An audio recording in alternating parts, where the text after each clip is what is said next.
জানিয়ে দিব এই মুহূর্তে পাওয়া সর্বশেষ বাংলা সংবাদ। শুরুতেই শিরোনাম। ঢাকায় বড় সমাবেশের ঘোষণা বিএনপির।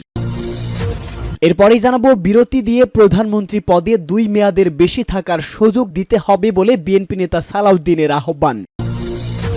এছাড়াও জানাবো হাসিনা ও তার পরিবারের সদস্যদের ফেরাতে কাজ শুরু করেছেন দুদক।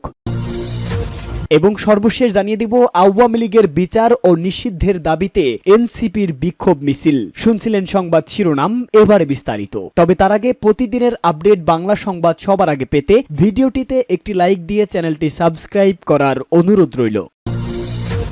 ঢাকায় বড় সমাবেশের ঘোষণা বিএনপির। 1 মে মহান মে দিবসে রাজধানীতে বড় সমাবেশ করবে বিএনপি। জাতীয় শ্রমিক দলের উদ্যোগে নয়াপল্টনে বিএনপির কেন্দ্রীয় কার্যালয়ের সামনে এই সমাবেশ অনুষ্ঠিত হবে। গুলশানে বিএনপি চেয়ারপারসন খালেদা জিয়ার রাজনৈতিক কার্যালয়ে আয়োজিত সংবাদ সম্মেলনে এই তথ্য জানান দলটির স্থায়ী কমিটির সদস্য নজরুল ইসলাম খান। নজরুল ইসলাম খান বলেন, 1 মে বেলা 2টায় নয়াপল্টনে শ্রমিক সমাবেশ অনুষ্ঠিত হবে। এতে বিএনপির ভারপ্রাপ্ত চেয়ারম্যান তারেক রহমান ভার্চুয়ালি যুক্ত হয়ে প্রধান অতিথির বক্তব্য দেবেন। বিএনপির স্থায়ী কমিটির সদস্য বলেন, সমাবেশে ঢাকার পাশাপাশি আশেপাশের জেলাগুলোর নেতাকর্মীরাও অংশ নেবেন। ওই দিন সরকারি ছুটি থাকায় বড় সমাবেশ হলেও মানুষের ভোগান্তি কম হবে। ঢাকার পাশাপাশি দেশের সব মহানগর ও জেলা শহরে স্থানীয় শ্রমিক দলের উদ্যোগে সমাবেশ অনুষ্ঠিত হবে বলেও জানান নজরুল ইসলাম খান। এ সময় সাংবাদিকদের এক প্রশ্নের জবাবে এই বিএনপি নেতা বলেন, শ্রম সংস্কার কমিশন যে প্রতিবেদন জমা দিয়েছে তা বিএনপি সমর্থন করে। সংবাদ সম্মেলনে বিএনপির জ্যেষ্ঠ যুগ্ম মহাসচিব অ্যাডভোকেট রুহুল কবির রিজভী, বিএনপি চেয়ারপারসনের বিশেষ সহকারী শামসুর রহমান শিমুল বিশ্বাস, বিএনপির যুগ্ম মহাসচিব খায়রুল কবির খোকন, শ্রমিক দলের সভাপতি আনোয়ার হোসেন প্রমুখ উপস্থিত ছিলেন।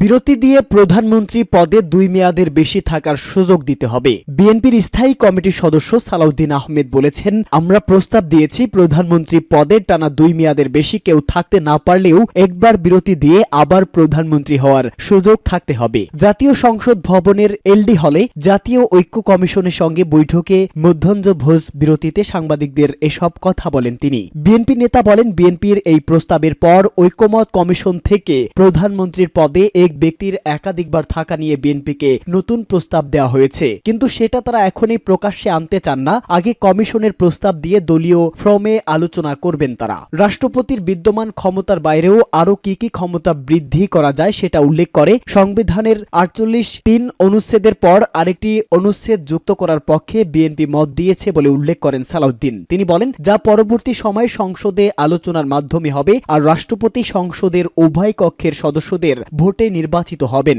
কমিশনের এই প্রস্তাবে বিএনপি একমত। একই ব্যক্তি সরকার প্রধান, দলপ্রধান ও সংসদ নেতা হতে পারবেন না। ঐক্যমত কমিশন ও প্রস্তাবে বিএনপি একমত নয় বলেও জানিয়েছে সালাউদ্দিন আহমেদ। তিনি বলেন, আমরা বিষয়টি উন্মুক্ত রাখতে প্রস্তাব দিয়েছি, কারণ একই ব্যক্তি সরকার প্রধান ও দলীয় প্রধান হতে পারবেন না, এমন চর্চা আমরা দেখিনি। বিএনপি সংবিধানের 15 সংশোধনী আগে অবস্থায় ফিরে যাওয়ার প্রস্তাব করেছে জানিয়ে সালাউদ্দিন বলেন, সেখানে ধর্মনিরপেক্ষ কিংবা বহুত্ববাদ কোনোটাই নেই। তবে কমিশন তাদের প্রস্তাবে স্বাধীনতার ঘোষণাপত্রে থাকা সাম্য, মানবিক মর্যাদা ও সামাজিক সুবিচারের কথা যুক্ত করতে বলেছে। আমরা সেখানে একমত পোষণ করেছি। জনগণের মৌলিক অধিকার হিসাবে ইন্টারনেট প্রাপ্তি প্রস্তাবে বিএনপি একমত বলে উল্লেখ করেন সালাউদ্দিন আহমেদ। তিনি বলেন, এটা তো এখনো আছে, শুধু রাষ্ট্র ইন্টারনেট যেন বন্ধ না করে দেয় সেটা নিশ্চিত করতে হবে। সালাউদ্দিন বলেন, জাতীয় ঐক্যমত কমিশনের অধিকাংশ প্রস্তাবের ক্ষেত্রে আমরা একমত হয়েছি। এখন কিছু কিছু বিষয় আছে যেগুলো আরো বিচার বিশ্লেষণ করতে হবে।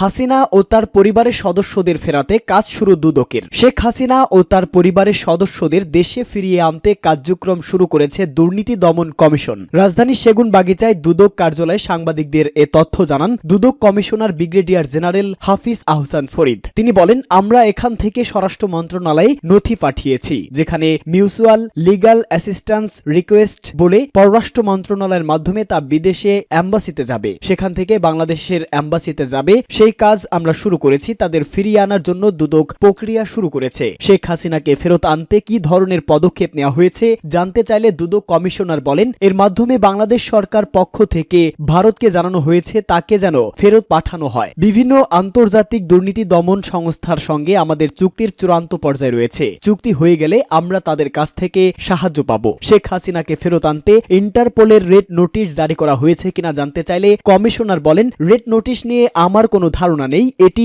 এখনো কমিশনে আলোচিত হয়নি। উল্লেখ্য, গত বছরের 5 আগস্ট ছাত্র জনতার গণ অভ্যুত্থানের মুখে ভারতে পালিয়ে যান হাসিনা। অন্তর্বর্তী সরকার দায়িত্ব গ্রহণের পর স্বৈরাচার হাসিনা ও তার পরিবারের সদস্যদের বিরুদ্ধে হত্যা, গুম, দুর্নীতি, জালিয়াতি ও ক্ষমতার অপব্যবহারের অভিযোগে একাধিক মামলা হয়। এসব মামলায় আদালত বিভিন্ন সময়ে অনেকের বিরুদ্ধে গ্রেপ্তারি পরোয়ানা জারি করেন। বাতিল করা হয় শেখ হাসিনার পাসপোর্টও। সবশেষ শেখ হাসিনা ও তার পরিবারের 10 সদস্যের জাতীয় পরিচয়পত্র লক করে দিয়েছে নির্বাচন কমিশন।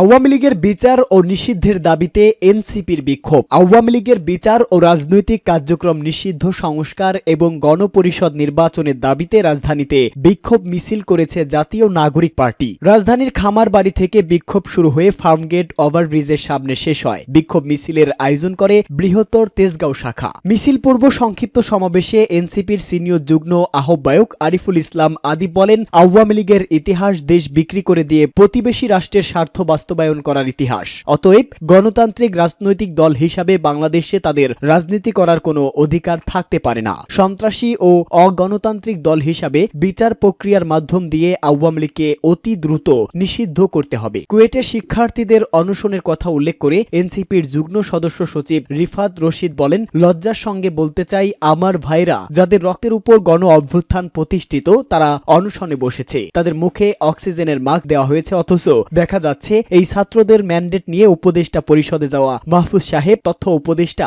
ফেসবুকে স্ট্যাটাস দিয়ে বলেছেন, শিক্ষামন্ত্রী নাকি আরো 24 ঘন্টা পরে আগামীকাল সেখানে প্রতিনিধি দল পাঠিয়ে বিষয়গুলো খতিয়ে দেখবেন। আপনারা কি আমাদের জানাজা পড়াতে যাবেন? অন্তর্বর্তী সরকার সাবধান হও, আওয়ামী লীগ নিষিদ্ধ করো, জুলাই গণ অভ্যুত্থানের শত্রুদের বিচার করো। এ সময় আরো বক্তব্য রাখেন এনসিপির যুগ্ম আহ্বায়ক আলাউদ্দিন, যুগ্ম সদস্য সচিব নিজামুদ্দিন, মুশফিক উস সালেহিন, জয়নাল আবেদিন শিশির, আকরাম হোসেন, যুগ্ম সংগঠক এম শোয়াইব, ইমরান ইমন, মুখ্য যুগ্ম সংগঠক সাকিব মাহদি, আবু সাইদ লিওন, মুশফিক সোহান, কেন্দ্রীয় সদস্য ডেভিড রাজু, তেজগাঁও জোনের প্রতিনিধি শাহাদাত খন্দকার, তেজগাঁও থানার আহ্বায়ক রিফাত প্রমুখ সহ আরো অনেকে।